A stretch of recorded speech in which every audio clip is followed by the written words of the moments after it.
படமான குபேரா. ஆனால் அது தமிழ் படமாக தான் வரும், ஏன்னா தனுஷ் நடிச்சிருக்காரு இல்லையா. ஸோ அந்த படத்தோட ஃபர்ஸ்ட் கிளிம்ஸ் பண்ணியிருக்காங்க.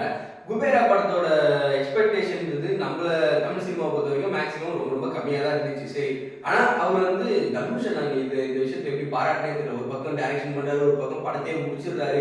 ஸோ அந்த schedule timing at the same time அந்த எப்படி சொல்றது, அந்த சினிமா மேலே இருக்க ரெஸ்பெக்ட் அப்படின்றது வந்து பயங்கரமா தெரியுது. இந்த வருஷத்துல அவர் நிறைய படம் நடிச்சிட்டாரு. ஒரு படத்தை டைரக்ட் பண்ணி ரிலீஸ் பண்ணிட்டு, ஒரு படம் டைரக்ட் பண்ணி முடிச்சிட்டாரு, இன்னொரு படம் டைரக்ட் பண்ணிட்டு இருக்காரு. எப்பா லிஸ்ட் போயிட்டே இருக்கு. உண்மையிலே அந்த டீசரை பார்க்கும்போது ரொம்ப இன்டென்ஸான ஒரு படம் அப்படின்றது வந்து ரொம்ப ரொம்ப கிளியர் கட்டாக தெரியுது அப்படின்ற சொல்லலாம்.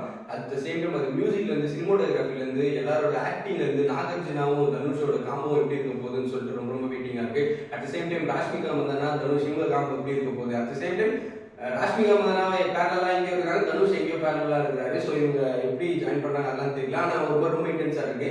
ஆனால் எனக்கு ரொம்ப இதில் ஒரு மாதிரி கான்ட்ராஸ்டா பட்ட விஷயம் வந்து டைட்டில் குபேரா பணத்தை பத்தி, ஆனால் ரொம்ப இன்டென்ஸா இருக்கு படம். ஸோ அது ரொம்ப ரொம்ப ஒரு மாதிரி சூப்பரா இருக்கு அப்படின்ற லெவலில் இருக்கு. At the same time DSP இப்போ வந்து கங்குவால அடிச்சு ஊத்திட்டு இருக்காங்க டிஎஸ்பி. அப்படி இருக்கிற பட்சத்தில் அவரோட எப்பவும் போல ஒரு ஸ்டைலில் ஒரு மியூசிக்கை போட்டிருக்காரு பிஜிஎம்ல. ஆனால் எனக்கு இதில் ரொம்ப பிடிச்சது என்னன்னா, அந்த ஃப்ளூட்ல ஒரு விஷயம் இருந்துச்சு, அது எனக்கு ரொம்ப ரொம்ப பிடிச்சி. அதுக்கப்புறமா டங் டங்குன்னு ஆரம்பிச்சிடுறாரு. ஆனால் அதுக்கு முன்னாடி அந்த ஃப்ளூட்லாம் சூப்பராக இருந்துச்சு. அந்த இன்டென்ஸ் வந்து ரொம்ப செட் ஆகுது அப்படின்ற லெவலில். அதுக்கப்புறம் வந்து தனுஷ் அவரை பற்றி சொல்லி ஆகணும். ஒரு ஆக்டர் வந்து தமிழ் சினிமாவில் வந்து ஒரு சில பேர் தான், ஒரு சில பேர்லாம் விரல் விட்டு எல்லாம் அந்த ஒரு படத்துக்கு இன்னொரு படத்துக்கும் வேரியேஷன் காட்டுறதுக்கு, அந்த கேரக்டர் வைஸும் அட் த சேம் டைம் இவரோட பிஹேவியர் வைஸும் நடக்கிற வைஸும் பார்க்கறது அப்படி இப்படின்னு சொல்லிட்டு ரொம்ப கம்மியான பேர் தான் இருக்கிறாங்க. அதுல தனுஷ் வந்து ஒரு படத்திலேயே அதை பயங்கரமா ப்ரூவ் பண்ணுவார் எனக்கு. ஏன்னா அவரோட ப்ரீவியஸ்ல நம்ம பார்க்க தெரியும், புதுப்பேட்டையில ஒரு ஜேர்னில அவ்வளோ காட்டு ஒரு வேரியேஷன், இது வடச்சென்னையில் அவ்வளோ வேரியேஷன் காட்டுவார். ஸோ அப்படி இருக்கிற அவர் வந்து மறுபடியும் குபேரால வந்து இந்த டீசர்லேயே தெரியுது அந்த வேரியேஷன் சொல்லிட்டு. அந்த பெக்கரா இருக்கும்போது அவரோட லுக்கு அவருக்கு ஓப்பனிங்ல வந்து ஒரு சிரிப்பார், அதுக்கப்புறம் அவர் பார்க்கறது அப்படிலாம் இருந்துட்டு, அதுக்கப்புறம் வந்து லாஸ்ட் அந்த கிளிம்ஸ்ல லாஸ்ட்ல வந்து அந்த வெள்ளை வேஷ்டி சட்டெல்லாம் போட்டதுக்கு அப்புறமா ஒரு லுக்கு ஒன்று விடுவார் இன்டென்ஸா.